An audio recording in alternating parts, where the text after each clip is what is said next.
Metsäkössä käyskenneltyään Hosenführer kuuli tuulessa laulua. Hän näki puun laulavan ja huusi puulle.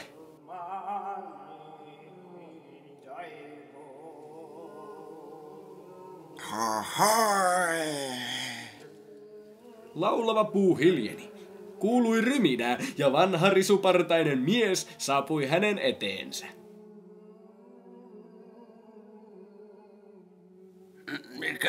Mikäs mies se minua täällä huutelee? Hosenführer esitteli itsensä Tietotapiolle, suurelle oraakkelille.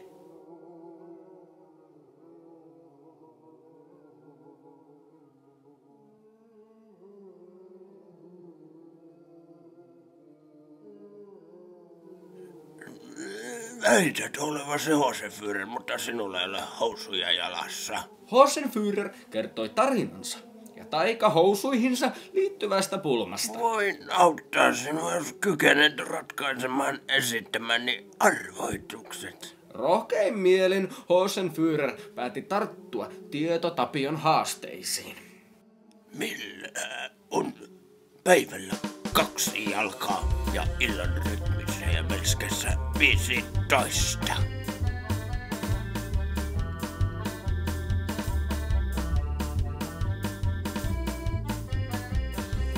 Hosenführer. Ja niin ratkaisi ensimmäinen Tietotapion arvoitus. Tanssilattialla on purkki piimää.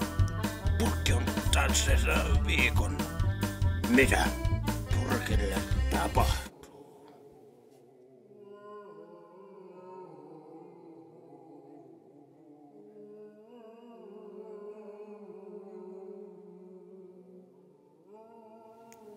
Piimän juo Hosenführer. Piimäpurkin juo totta kai Hosenführer. Ja niin ratkesi toinen arvoitus.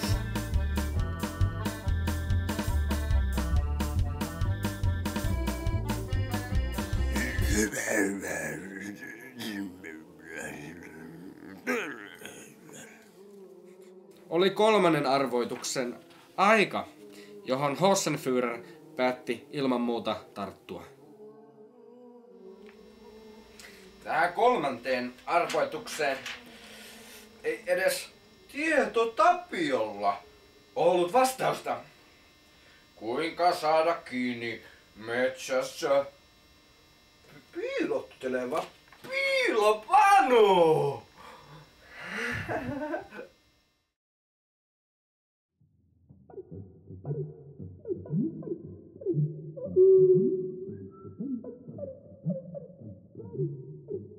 Piilopanu oli piilottelevista olennoista oudoin. Häntä ei siihen mennessä ollut saaneet kiinni edes Hevonkuusen televisiolupatarkastajat.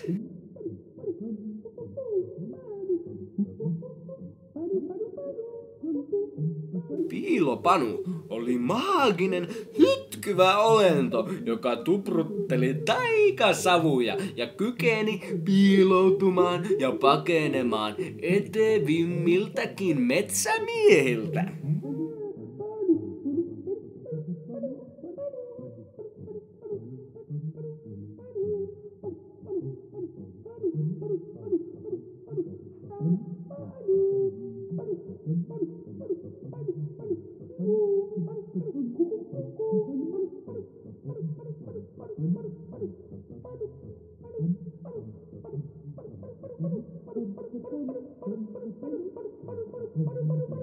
Hosenführer yritti myös saada tämän hytkyvän säikyn olennon kiinni, mutta piilopanu hytkyi aina karkuun, jopa Hosenführeriltä.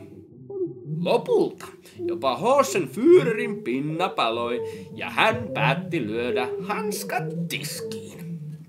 Päättipä Hosenführer syödä lihamieheltä eväksi saamansa ryynimakkaran.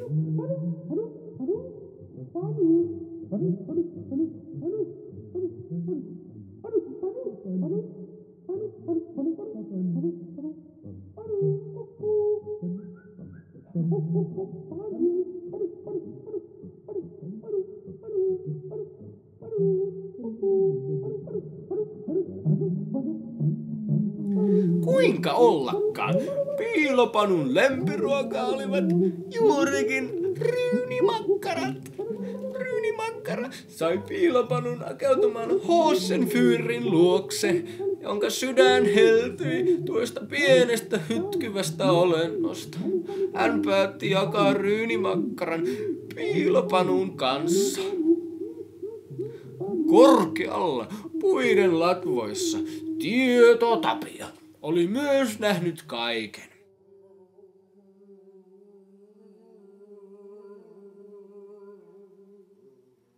Piilopanu oli saatu kiinni väkivallattomasti sydämen lämmöllä. Tieto-Tapio päätti kertoa nähneensä näyn tumppuvelhosta ja taikahousuista. Tumppuvelholla olivat taikahousut ja hän ei epäröinyt pitää niitä jalassa. Hosenführer vihastui kovin.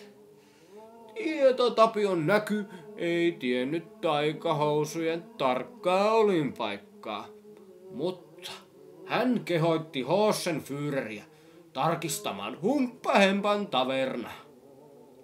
Siellä housut voisivat olla.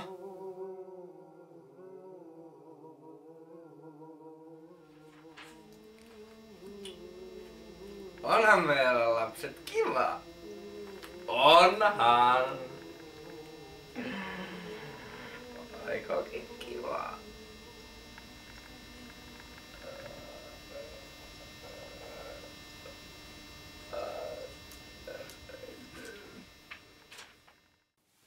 Tapansa mukaan Humppahemppa oli ahertamassa tavernassaan Hosenführerin sinne saapuessa. Humppahemppa tervehti asiakastaan pelimannin viekkailla silmillään. Hän kuunteli asiakkaansa tilitystä menneistä ja naurahti.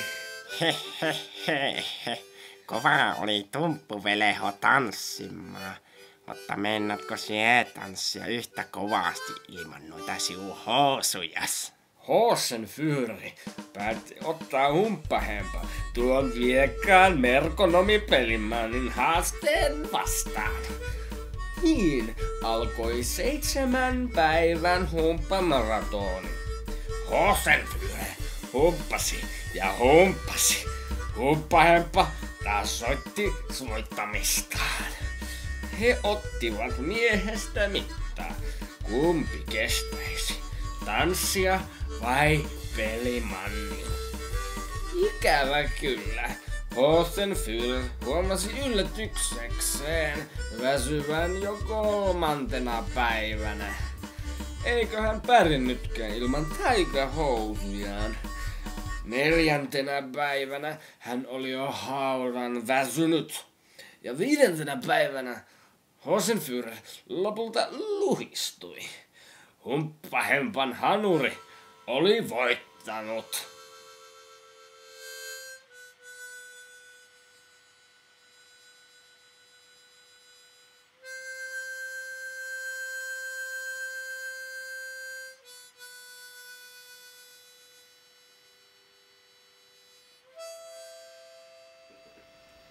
Etsi ensin itsesi ja tule sitten takaisin tanssimaan.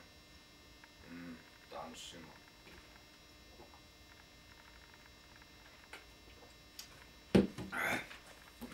Niin, Humppahemppa kantoi luhistuneen sankarimme kellariinsa. Joo. Sulki oven ja meni takaisin töihin.